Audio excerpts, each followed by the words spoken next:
What's cracking, guys? Omar Esoff here. In this video today, I want to talk about everybody's favorite lift. I mean, powerlifters like to pretend, they like the squat, they like the bench, but let's face it, everybody loves the bench press. Everybody wants to increase their bench press. It's kind of a rite of passage as a young adult male to bench press 315 pounds. The problem quickly becomes, if you're natural, you'll notice that to progress, past 300 pounds, or once you get to 300 pounds, it's quite hard to make even more progress. 315, takes a little bit of time. 330, 340.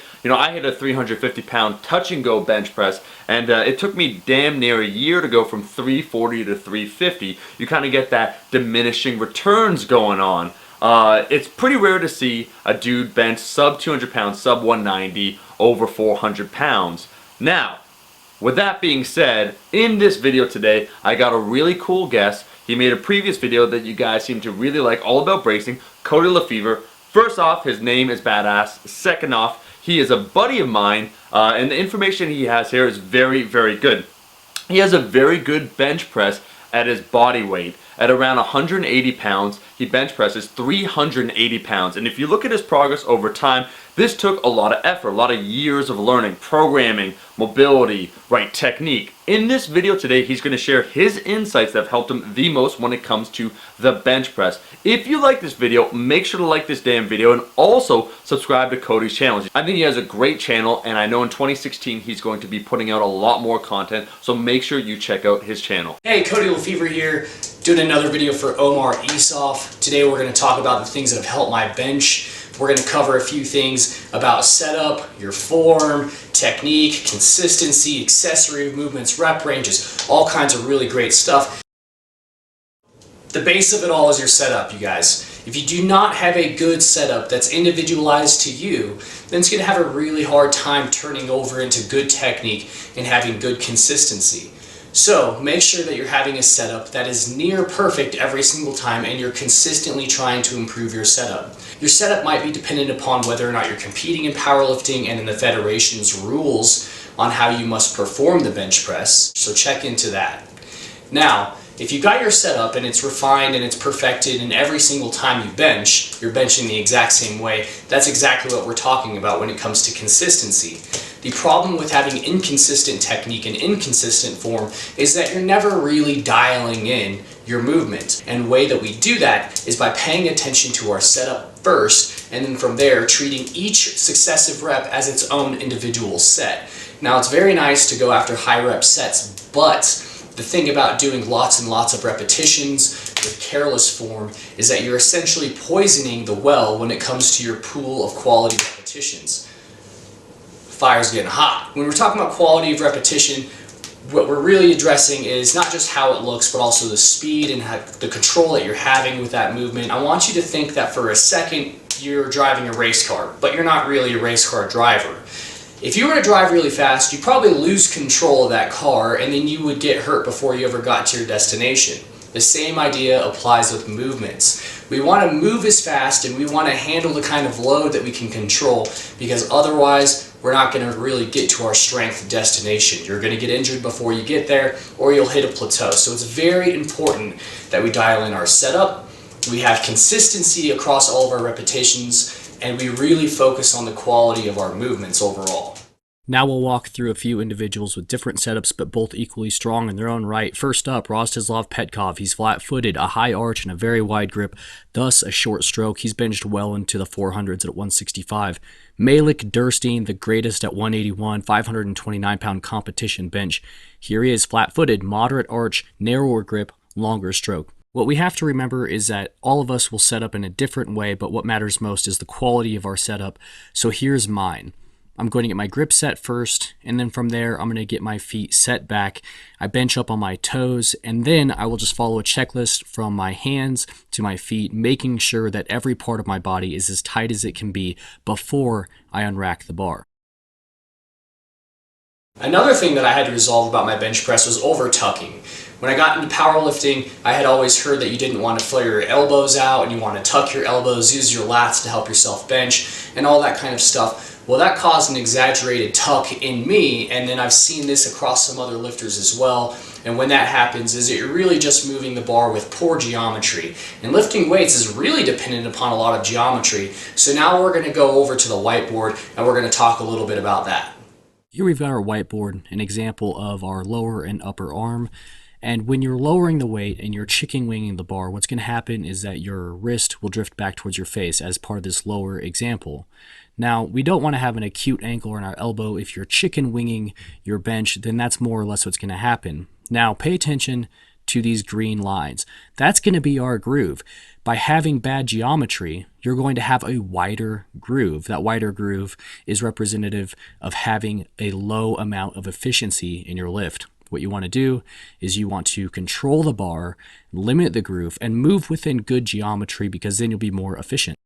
A quick physical demonstration of what I'm talking about. If you're over tucking on the bench press, what's going to happen is you're going to rotate your elbow underneath, and then now your hand is going to be closer to your face as you bring it down. We want to avoid this kind of angle and then just make it a little bit more perpendicular to the ground for that forearm. Now, what that's going to require is that you have your elbow just out a little bit more. We don't want to be having our grip way out here and tucking it super hard like this. That's going to cause a lot of pain in the shoulder. And like I said, the geometry of it just doesn't make any sense. A lot of times people are down here, they'll flare like this, and now they've essentially removed the pecs, the primary mover of the bench press, from the equation. Well, not entirely, but to a very large extent. What you want to do is continue having those elbows moderately tucked, and then as you press, when your elbow gets past the front surface of your shoulder, then flaring would be a much better idea. Geometry, form, and technique is all going to be shown through your bar path. So if you're a novice bencher, you'll be like the guy on the far left of the screen. And if you're Bill Kazmaier, one of the greatest benchers of all time, you'll be the guy on the far right of the screen. Turns out that that wider bar path is going to be a better bar path. So make sure that when you're filming yourself benching, that's what your bar path will look like. We all know that it's important to have leg drive when benching, but the reason why it's important isn't necessarily because it's going to move the bar for you, but it's going to help add horizontal stability to a vertical movement. So if your setup is really tight and you're adding leg drive during the eccentric and concentric phase of the lift, it's going to make you a much more stable platform to press from. You've seen the setup from this set. Let's actually see it completed. What I've got here is I'm keeping my elbows moderately tucked, but pressing the bar back towards the rack. So I'm trying to keep that open bar path like Bill Kazmaier. While I'm doing this, I'm adding horizontal stability to my vertical bench because I'm driving with my feet the whole time. The last thing I'll touch on are accessory movements. We want to make sure that you have a selection of accessory movements that are specifically targeting your individual weaknesses. So if you happen to be bad at lockout, you might want to use a close grip bench or a slingshot bench as your primary accessory. With accessories, we also have to concern ourselves with if it's going to affect your quality of movement. So if you're already a shoulder dominant bencher, doing shoulder dominant accessory movements like an incline or overhead press probably isn't going to help your bench out too much. However, if you are benching and your triceps are weak, something that will be a lot better is if you target those triceps individually through isolation movements. So I'll show you a few of the accessory movements that I like to use, and then maybe you can give those a shot too. One of my favorite accessories is specific to my weakness. I've got a very bad lockout traditionally, so I use the slingshot bench to help me move through a full range of motion with higher weight or to get more repetitions with weight I can already use. Love the slingshot. You'll have some resources in the description box below about using it. I prefer to use the incline bench instead of the overhead press, but that's just a preference. Be sure to do some type of shoulder-directed work, even if you are a shoulder-dominant bencher. You don't want to have your strength turn into a weakness simply because you take it for granted. Another movement that I like to use as a close grip bench is going to target my triceps, which have been my historical weakness. However, sometimes I'll bring my feet up, whether close grip or normal grip benching. This is going to reduce the overall stability of my movement and force me to think about what I'm doing so I can control the weight that's on the bar and stay stable. I'm also a big fan of dips, mostly body weight, but using weight as well.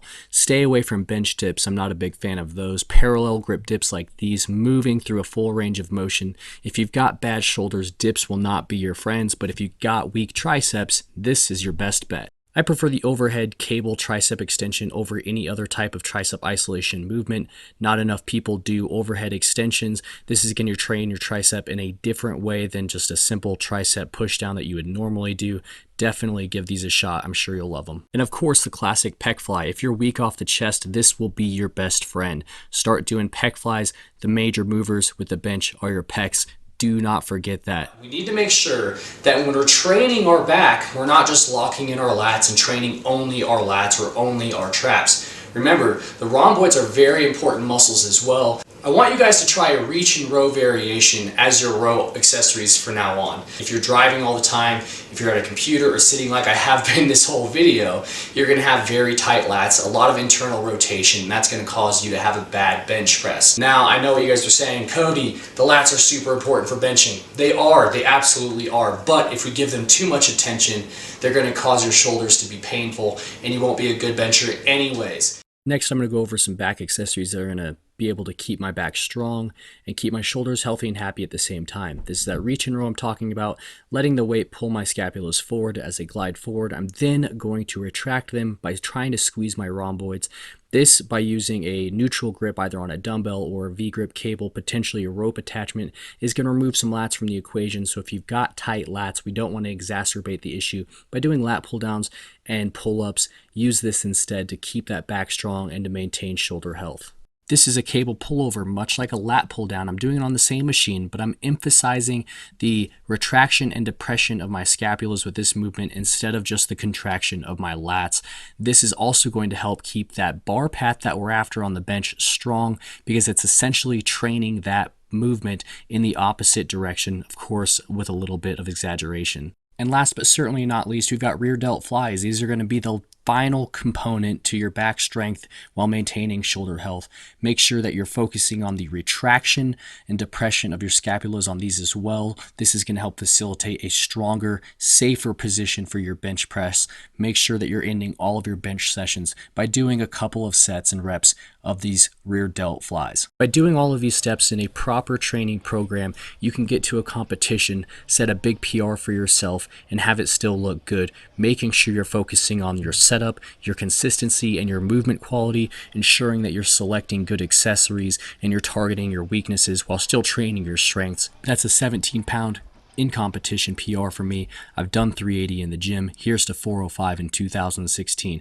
Hope you learned something. Thanks for watching. That's it, guys. That's the video. Shout out to my boy Cody for doing this video. Make sure once again to check out his channel. All this talk of bench press has me thinking a little bit. As you know, guys, I'm learning weightlifting. I only bench damn near 1 time per week, but I want to test this out. I'm down 10 pounds on my cut. From this point forward, it's going to be harder and harder to maintain strength, so this is a good time to do it. Like this video if you want me to try and do 315 pounds for max reps to see how many reps I can get. I've never been very good at reps, so I'd be curious to test this out. When I hit 350 pounds, I could probably do 315 for about 3 repetitions. The most I've actually done is 315 pounds for doubles, 3 sets of 2. That's the most I've ever done. So I'm curious. I probably want to test it out. That's it, guys. That's the video. Thanks so much for watching. There will be far more frequent uploads moving forward. The first month of 2016 I spent on a really big project I'll tell you guys about later. I'm excited about it. But for now, expect more frequent uploads, more informative videos. And with that being said, I'll be seeing all you guys, my rascals, in that next video. Peace!